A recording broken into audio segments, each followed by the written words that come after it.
Sa video ngayon, magdi-deep dive tayo sa isang comparison na sigurado ako makakatulong sa marami sa inyo, lalo na kung nasa process ka ng pagpili ng website builder. Titignan natin ang Squarespace at Weebly. Dalawang platforms na sa unang tingin parang magkapareho pero may ilang key differences na pwedeng magkaroon ng malaking epekto sa decision mo in the long run. Kung nagbabalak kang gumawa ng personal portfolio, blog, online store, or kahit anong website, ang platform na pipiliin mo ay malaki ang role sa magiging success ng site mo, lalo na pagdating sa functionality, design, at ease of use. Kaya ngayon, magko-compare tayo ng detalyado sa dalawang sikat na website building platforms na to at aalamin kung paano sila nagkakaiba. Pareho silang solid choices pero may kanya-kanya silang audiences na kababagayan. I-break ko ang comparison na ito sa 6 important categories para mas madali mong makita kung alin ang best choice para sa'yo. Hindi lang basta random ang mga categories na to. Ito ay mga key areas kung saan ka madalas magfo-focus lalo na sa paggawa at pag-manage ng website mo. Kung naghahanap ka ng mas flexible na design options, mas malakas na e-commerce features, or mas better na blogging tools, dito mo malalaman kung alin sa dalawang platform ang mas bagay sa'yo. Simulan natin ang usapan sa customization at applications, na isa sa pinakamahalagang bagay na dapat i-consider kapag pumipili ng website builder. Kapag nagsisimula kang gumawa ng website, gusto mong siguraduhin na hindi lang ito maganda tignan, kundi may functionality rin na fit sa needs mo. Parehong may curated design styles ang Weebly at Squarespace. Ibig sabihin wala kang full free-form drag-and-drop functionality gaya ng Wix. Pero hindi naman ibig sabihin na masama to. In fact, ang ganitong approach ay madalas nagre-resulta sa mas malinis at mas professional-looking website. Sa Weebly, may konting flexibility pa rin pagdating sa drag-and-drop interface nito. Dito kasing free-form ng iba. Pero pwedeng i-drag ang elements at i-drop sa mga preset areas sa page. Pwede sa taas, sa baba, or katabi ng ibang elements. Dahil sa structure na to, mas magiging organized ang site mo at maiiwasan ng cluttered at hindi professional na itsura na minsan nangyayari sa mga full free-form builders. Sa kabilang banda, ang Squarespace ay may mas controlled at structured na approach. Hindi ka basta makakapag-drag ng elements kung saan mo gusto, pero pipili ka mula sa pre-designed sections or strips at doon mo i-adjust ang customization. Dahil dito, laging cohesive ang design na magagawa mo at mas malaki ang chance na maging polished at professional looking ang website mo kahit wala kang background sa web design. Isa sa pinakamalaking advantage ng structured approach ng Squarespace ay ang automatic optimization ng mobile version ng website mo. Hindi mo kailangan gumugol ng maraming oras sa pag-a-adjust para siguraduhin na maganda ang itsura ng site mo sa mga devices. Dahil ang mga sections ay automatic na nagre-reformat para mag-fit sa kahit anong screen size. Malaking time saver to, lalo na kung bago ka pa lang sa website design. Pero pagdating sa pagdadagdag ng functionality sa website gamit ang applications or extensions, dito bahagyang nauungusan ng Weebly ang Squarespace. Sa Weebly's App Center, merong mahigit 350 applications na nagbibigay ng paraan para palawakin ang capabilities ng website mo. Gusto mo bang magdagdag ng live chat feature? May app para dyan. Kailangan mo ng mas advanced na SEO tools? Ang daming pagpipilian. Dahil sa mga apps na to, nagiging flexible ang website mo. Lalo na kung gusto mong higit pa sa simpleng display ng information. For example, pwede kang mag-integrate ng booking systems, payment gateways, at pati na rin social media feeds na direkta sa website mo. While ang Squarespace ay may limitadong apps, pero may tinatawag silang extensions, may third-party tools na pwedeng i-integrate sa website mo. Although, mas konti pa rin na pagpipilian kumpara sa Weebly's App Center, mataas naman ang kalidad ng mga available extensions. At kadalasan, sakop na nito ang essential functionalities na kailangan ng karamihan ng users. Isang advantage ng Squarespace sa aspetong ito ay ang mas malalim na integration ng kanilang extensions sa platform. Dahil dito, mas smooth ang pagganap ng mga tools at features nang walang sabit or compatibility issues. Malaking tulong to lalo na kung ayaw mong magsayang ng oras sa pagta-troubleshoot ng integrations mo. Ngayon, pag-usapan naman natin ang aesthetics at design, kung saan talagang nagsishine ang Squarespace. Kung mahalaga sa iyo ang itsura ng website mo, siguradong magugustuhan mo ang category na to. Kilala ang Squarespace bilang isa sa pinakamagandang website builders pagdating sa polished at professional looking na designs. Nag-o-offer to ng humigit kumulang 100 templates na magaganda at curated para sa mga niches. Kung gagawa ka ng isang online portfolio, e-commerce store, blog, or kahit wedding website, may templates ang Squarespace na babagay sa mga needs mo. At ang pinaka-best part, hindi lang basta generic templates to. Lahat ay parang gawa ng isang professional designer. Kung napili mo na ang template mo, pwede mong i-customize para sumakto sa branding mo. Pwedeng baguhin ang colors, fonts, at layout para makuha ang exact look na gusto mo, nang hindi na overwhelm sa sobrang daming options. Ang resulta,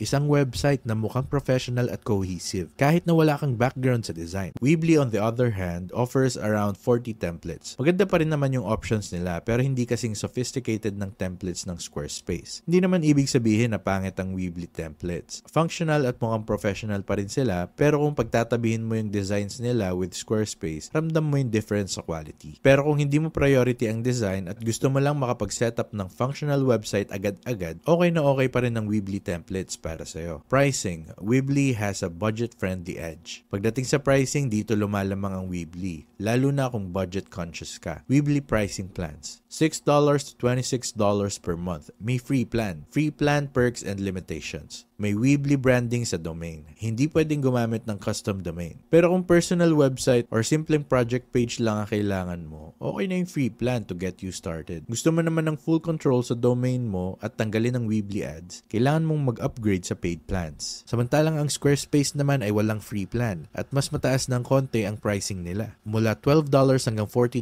per month. Pero kahit mas mataas ang price, may kasama naman itong added value. Halimbawa, lahat ng paid plans ng Squarespace ay may kasamang libreng custom domain para sa unang taon, G Suite integration, at isang professional email address. Para sa mga businesses or individuals na naghahanap ng mas premium at polished na experience, sulit at considerable ang mga extra features na kasama sa Squarespace plans. Ngayon, kung balak mong gamitin ang website mo para sa e-commerce, mahalagang pag-usapan ang susunod na category. Parehong may solid na e-commerce functionality ang Squarespace at Weebly, pero may ilang key differences. Dahil sa partnership ng Weebly sa Square, magagawa mong magbenta ng physical at digital products, mag-manage ng inventory, ayusin ang shipping, at kahit mag-recover ng mga abandoned carts. Isa sa standout features ng e-commerce system ng Weebly ay ang payment options nito. Dahil powered to ng Square, seamless ang integration nito sa payment processing system ng Square. Napakaganda kung gumagamit ka na ng Square para sa negosyo mo. Aside from this, pwede ka ring tumanggap ng mga payments mula sa sources tulad ng PayPal at credit cards. Kaya mas may flexibility ang customers mo pagdating sa pagbabayad. Samantalang ang Squarespace, kahit may solid din na e-commerce features, mas lamang to pagdating sa social media integration. Sa Squarespace, pwede kang magbenta ng direkta sa Instagram, isang malaking advantage lalo na kung balak mong gawing core strategy ang social media marketing. Ngayon na maraming businesses na ang gumagamit ng Instagram para pataasin ang sales nila, sobrang valuable ng feature na to. Pwedeng itag ang mga produkto mo sa Instagram posts mo, kaya pwedeng bumili ang users ng direkta mula sa social media account mo. Ang ganitong seamless integration sa pagitan ng website at social media platforms ay malaking tulong para mapataas ang sales at engagement, lalo na kung nasa industry ka ng fashion,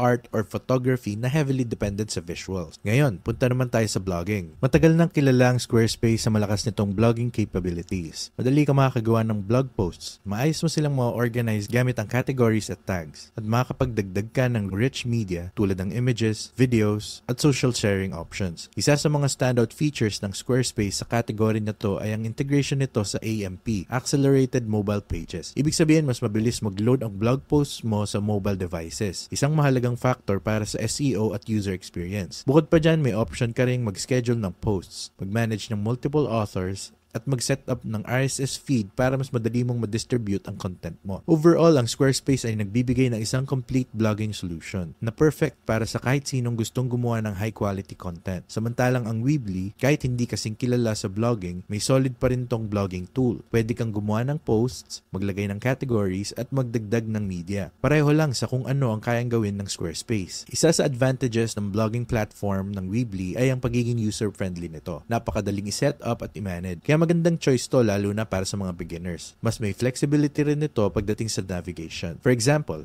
pinapayagan ka ng Weebly na gumawa ng subpages sa loob ng blog mo. Kaya mas madali mong ma-organize ang content at makakagawa ka ng mas structured na blog. Kung marami kayong contributors, parehong may feature ang dalawang platforms para dyan. Pero mas polished ang back-end system ng Squarespace. Ngayon, ano ang overall thoughts ko sa dalawang platforms na to? Kung nagsisimula ka pa lang sa paggawa ng website, definitely magandang option ng Weebly. Kung gusto mong magsimula sa Weebly, siguraduhin mong gamitin yung link sa description sa baba. Kung meron na kayong experience sa web design or kung sobrang mahalaga sa inyo ang visual quality ng website nyo, highly recommended ko ang Squarespace. Para makapagsimula, gamitin nyo yung link sa description sa baba. Mapupunta kayo niyan sa page kung saan kailangan nyo lang i-click yung Get Started button. Pagkatapos mapupunta kayo sa isang page kung saan kailangan nyo sagutin yung ilang tanong tungkol sa website na gagawin nyo. Kapag nasagot nyo na yung mga tanong, pindutin nyo lang yung next. At mapupunta kayo sa part kung saan pwede na kayong mamili kung gusto nyo mag-browse ng Squarespace templates or gumamit ng AI AI para gumawa ng website. Kung pipiliin yung mag-browse ng templates, makikita nyo na malawak ang library ng mga professional looking designs. Kapag nakahanap na kayo ng gusto nyong template, pindutin nyo lang yung start with this design at gumawa ng mabilisang account para makapagsimula. Quick note lang, kapag lumagpas na kayo sa free trial period at gusto nyo makuha ang best deal possible, siguraduhin yung gamitin yung code na My First Website. All caps, no spaces sa checkout. Kapag ginamit nyo yung code na to, makakakuha kayo ng mas malaking discount. Sana nag-enjoy kayo sa video na to. Iwan nyo sa comments kung anong thoughts nyo tungkol sa dalawang platforms na to at kung alin ang plano nyong gamitin. Other than that, yan lang muna for today and takits tayo sa susunod na video. Take it easy.